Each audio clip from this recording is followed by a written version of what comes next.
Hello everyone, Dr. Chinmay Patki here from Akruti IVF Center, Mumbai, and today I am going to discuss with you about what are the treatment options patients can have when they are suffering from male infertility.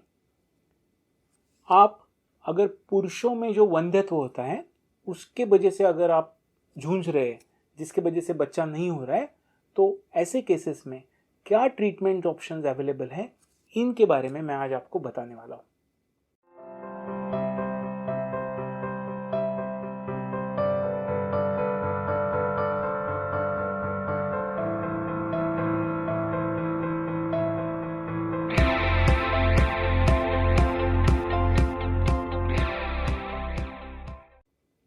देखिए, male infertility क्यों होता है? तो male infertility अक्सर होता है कि sperm count जो है कम होते हैं. जब स्पर्म काउंट कम होते हैं तब हम उसे बोलते हैं ओलिगोजूस्पर्मिया. मतलब क्या? स्पर्म का काउंट का कम होना. तो जो हम बताते हैं उसमें अगर आपका स्पर्म काउंट जो है वो 15 मिलियन से कम है तो हम इसे ओलिगोजूस्पर्मिया कहते हैं, माने स्पर्म काउंट कम है ऐसे बोलते हैं. लेकिन ये जो कम है हम बोल रहे हैं, इसमें भी क्लासिफिकेशन है. There are classifications in this.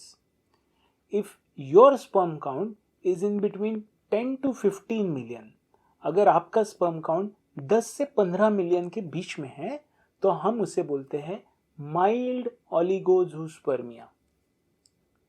अगर आपका स्पर्म काउंट 5 से 10 मिलियन के बीच में है तो हम इसे बोलते हैं मॉडरेट ओलिगोजूस्पर्मिया. और अगर आपका स्पर्म काउंट 5 मिलियन से भी कम है तो हम इसे बोलते हैं सीवियर ओलिगोजूस्पर्मिया. तो ऐसा क्यों है कि 5 से 10, 10 से 15 और लेस देन 5 ऐसे 3 हिस्सों में इसको डिवाइड किया गया है? तो ट्रीटमेंट ऑप्शंस भी उसी तरह है. अगर आपका स्पर्म काउंट 10 से 15 मिलियन के बीच में है और अगर आप डॉक्टर के पास जाते हो, जैसे कि मैं फर्टिलिटी स्पेशलिस्ट हूँ, अगर मेरे पास पेशेंट आता है और अगर उसका काउंट 10 से 15 मिलियन के बीच में है तो मैं अक्सर उनको क्या बताता हूँ कि लाइफस्टाइल इंप्रूवमेंट ये पहला गोल होना चाहिए. अभी जो हम मेल इनफर्टिलिटी के बारे में बात कर रहे हैं तो मैंने काफ़ी सारे अभी वीडियोस बनाए हैं जिसमें एक्सरसाइज, डाइट, न्यूट्रिशन, क्या क्या करें फर्टिलिटी बढ़ाने के लिए, इस सभी के बारे में मैंने वीडियोस बनाए हैं. इसके लिंक डिस्क्रिप्शन में दिए हुए हैं, आप उसको देख सकते हैं. लेकिन मेन मुद्दा यही है कि अगर मेरे पास पेशेंट 10 से 15 मिलियन के बीच वाला आता है तो मैं उनको बताता हूँ कि इसमें लाइफस्टाइल इंप्रूवमेंट माने डाइट, एक्सरसाइज, ये इंप्रूवमेंट होना बहुत ज़रूरी है. क्यों?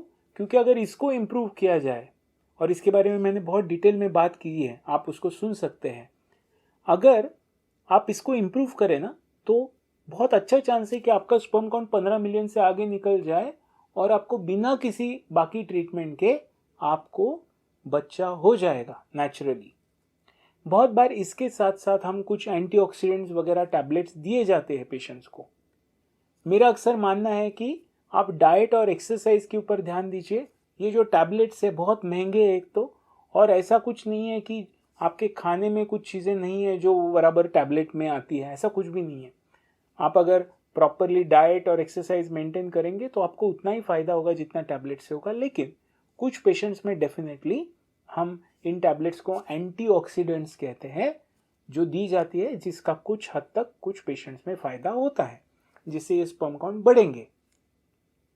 लेकिन अगर आपका स्पर्म काउंट 5 से 10 मिलियन के बीच में है तो ऐसे पेशेंट्स में लाइफस्टाइल इंप्रूवमेंट, डाइट, एक्सरसाइज ये तो लगेगा ही. क्यों? क्योंकि इसमें हमें वो काउंट जो है वो भी बढ़ाना है, प्लस हमें स्पर्म का क्वालिटी भी बढ़ाना है. लेकिन इसके साथ साथ आपको ये याद रखना होगा कि अक्सर इन केसेस में एक ट्रीटमेंट हम जिसे बोलते हैं IUI, इंट्रा यूटेराइन इंसेमिनेशन, अक्सर इस ट्रीटमेंट का हम पेशेंट को एडवाइस करते हैं अगर स्पर्म काउंट 5 से 10 मिलियन के बीच में हो तो. आपको याद रखना होगा कि ये जो सभी मैं आपको स्पर्म काउंट के बारे में बता रहा हूँ और ट्रीटमेंट ऑप्शंस के बता रहा हूँ, ट्रीटमेंट ऑप्शंस के बारे में, इसमें नेचुरली प्रेगनेंसी रहना चाहे वो नेचुरल संभोग से हो या IUI से हो, जो मैं अभी बता रहा हूँ, बहुत ज़रूरी है कि स्त्री में नली जो है ये ओपन होना चाहिए, फैलोपियन ट्यूब ओपन होना चाहिए। अगर वो ब्लॉक है तो आप जितना चाहे स्पर्म काउंट इंप्रूव करो, उसका कोई फ़ायदा है नहीं। तो जब मैं आपको अभी IUI के बारे में बता रहा हूँ, तो ये जांच के द्वारा पहले मैं चेक करता हूँ कि पेशेंट में स्त्री का क्या फैलोपियन ट्यूब ओपन है या नहीं है। अगर वो ओपन है तो ही इस साइड अगर स्पर्म काउंट 5 से 10 मिलियन के बीच में है तो ट्रीटमेंट का, IUI के द्वारा ट्रीटमेंट का कुछ फ़ायदा हो सकता है। ये जो IUI ट्रीटमेंट है, इसका सक्सेस रेट जो है वो 18 से 22% के बीच में है। मतलब आप ये जो IUI ट्रीटमेंट है, ऐसा ना समझिए कि आपका स्पर्म काउंट अगर 5 से 10 मिलियन के बीच में है तो IUI से ही आपको प्रेगनेंसी मिलेगा, ऐसा नहीं होता। सभी लोगों को इसके वजह से प्रेगनेंसी IUI के ट्रीटमेंट के द्वारा नहीं मिल सकता। लेकिन अगर आप चाहते हो कि आपका IUI के ट्रीटमेंट से आपका सक्सेस रेट बढ़े, आपको उससे प्रेगनेंसी मिले, तो जो मैंने आपको डाइट और एक्सरसाइज के बारे में दूसरे वीडियो में बताया, आप उसको ज़रूर सुनिएगा और उसको फॉलो कीजिए, जिससे आपका स्पर्म काउंट नहीं बल्कि क्वालिटी भी इम्प्रूव हो, जिसका फ़ायदा आपको ये IUI का ट्रीटमेंट में सक्सेस रेट बढ़ाने में होगा। इसके लिए इम्पॉर्टेंट है लाइफस्टाइल इम्प्रूव करना। अक्सर ये होता है कि आप 5 से 10 मिलियन काउंट है तो आप डॉक्टर के पास जाओ, डॉक्टर बोलेगा IUI करो। ऐसा नहीं है केवल IUI करने से सक्सेस बढ़ेगा, नहीं।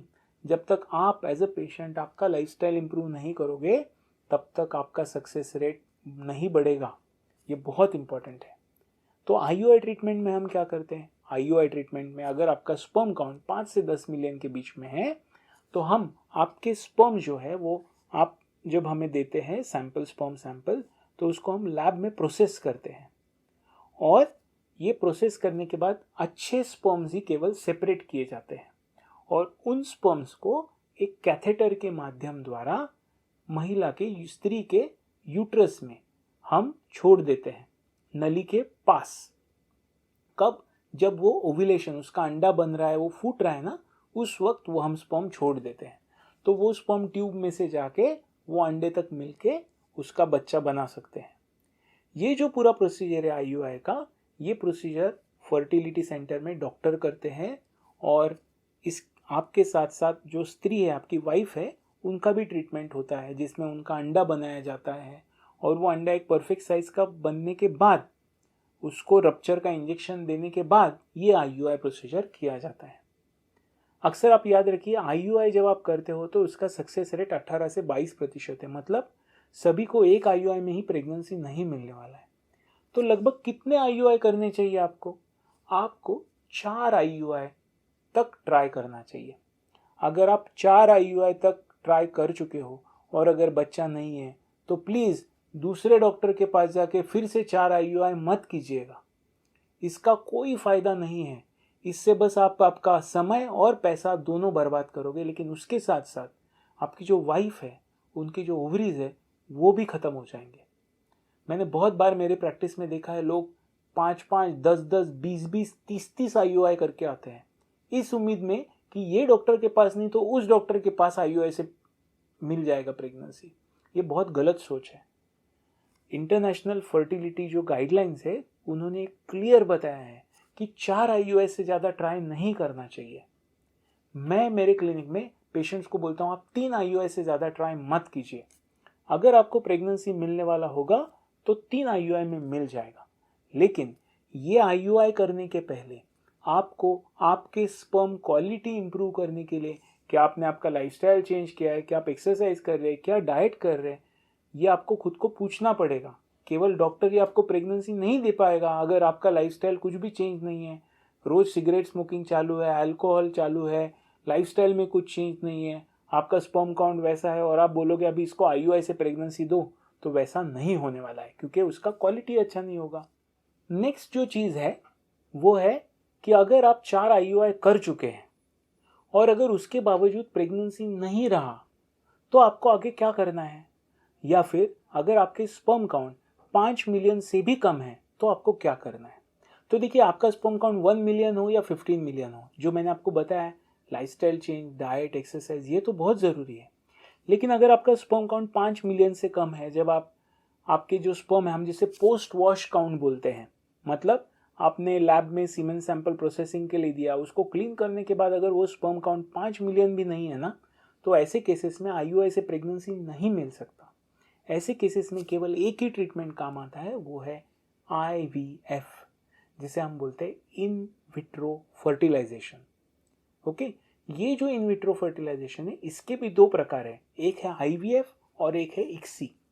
IVF में क्या होता है, अगर आपके स्पर्म काउंट बहुत खराब नहीं है, 5 मिलियन के आसपास है, तो कई दफ़ा हम लोग, अगर अंडे का क्वालिटी बहुत बढ़िया है, स्पर्म का दिखने में अगर माइक्रोस्कोप के अंडर अच्छा है, तो ऐसे केसेस में हम क्या करते हैं, स्पर्म और एग को बाजू बाजू रखते हैं और वो स्पर्म नेचुरल तरीके से अंडे के अंदर जाता है।